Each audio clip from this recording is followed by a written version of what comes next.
अस्सलाम वालेकुम। एक ऐसा जहाज जिसको पायलट ने चोरी करके बेच दिया था। दरअसल ये कहानी है बोइंग 727 अमेरिकन एयरलाइन के उस जहाज की जो कि अमेरिकन एयरलाइन में 25 साल तक सर्विस देता रहा। 25 साल की सर्विस के बाद 2002 में अमेरिकन एयरलाइन ने इस जहाज को एक और American company aerospace sale and leasing को बेच दिया, जबकि इस कंपनी ने जहाज खरीदने के बाद इस जहाज को एक साउथ अफ्रीकन बिजनेसमैन इरविन को 1 साल की लीज पे दिया। इस लीज की टोटल अमाउंट थी $1 मिलियन अमेरिकी डॉलर, जबकि साउथ अफ्रीकन बिजनेसमैन इरविन इस $1 मिलियन की लीज की अमाउंट को 1 महीने के अंदर अदा करने का पाबंद था। दरअसल इरविन इस जहाज को अफ्रीकी मुल्क अंगोला में वाक़या एक डायमंड माइन के लिए फ्यूल सप्लाई करने के लिए इस्तेमाल करना चाह रहा था, और वो ऑलरेडी डायमंड माइन के हुकाम से एग्रीमेंट भी कर चुका था। लेकिन इरविन की सबसे बड़ी मिस्टेक ये थी कि उसे अंगोला के कवानीन और टैक्सेस के बारे में कुछ पता नहीं था। जब इरविन ने इस जहाज को अंगोला पहुंचा दिया तो उसके बाद उसे पता चला कि इरविन को स्टार्ट में ही तकरीबन 5.5 लाख अमेरिकी डॉलर के टैक्सेस और लैंड लीजिंग के देने पड़ेंगे,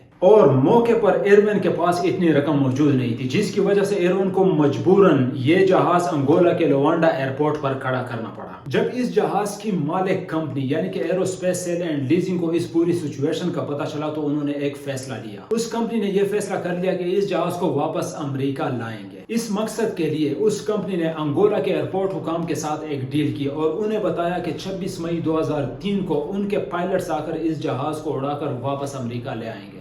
25 मई को इस कंपनी की तरफ से एक पायलट पाडीला और उसका असिस्टेंट अंगोला के लोवांडा एयरपोर्ट पहुंचे, और इसी दिन इस जहाज में 53,000 लीटर फ्यूल भरा गया, जो कि जहाज को 2400 किलोमीटर तक उड़ा सकता था। शेड्यूल के मुताबिक अगले दिन यानी कि 26 मई 2003 को इस जहाज ने उड़ान भरनी थी, लेकिन हैरान कुन तौर पर 25 मई की शाम 5 बजे इस जहाज का पायलट जहाज के इंजन को स्टार्ट करके रनवे पर ले गया और जहाज को उड़ाने लगा। इस चीज को देखकर एयरपोर्ट में मौजूद ATC हुकाम हैरान रह गए। उन्होंने पायलट से इमरजेंसी राब्ता करने की कोशिश की, लेकिन पायलट ने जहाज का ट्रांसपोंडर और जहाज के लाइट्स बंद कर दिए थे, और पायलट टेक ऑफ करके जहाज को अटलांटिक ओशन की तरफ ले गया, जिसके बाद आज तक इस जहाज में सवार 2 पायलट्स और इस जहाज का कोई सुराग न मिल सका।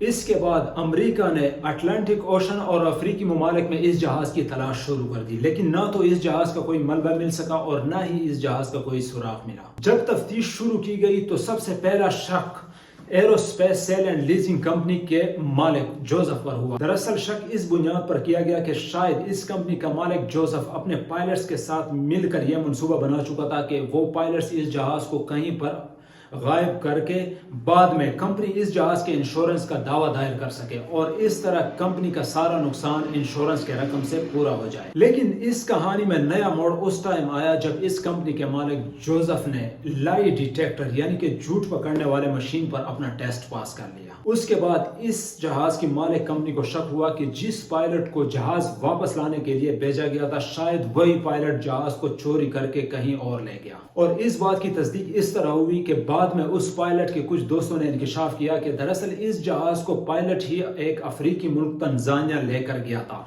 और वहां पर इस जहाज के पार्ट्स को टुकड़ों में तकसीम करके उसको बेच दिया गया था। तो ये थी दोस्तों हमारी आज की शॉर्ट सी इंफॉर्मेटिव वीडियो। उम्मीद करते हैं आप लोगों को ये वीडियो पसंद आई होगी। अगर वीडियो पसंद आती है तो अपने दोस्तों के साथ शेयर जरूर किया करें। मिलते हैं इंशाल्लाह नेक्स्ट वीडियो में। फिलहाल के लिए अल्लाह हाफिज।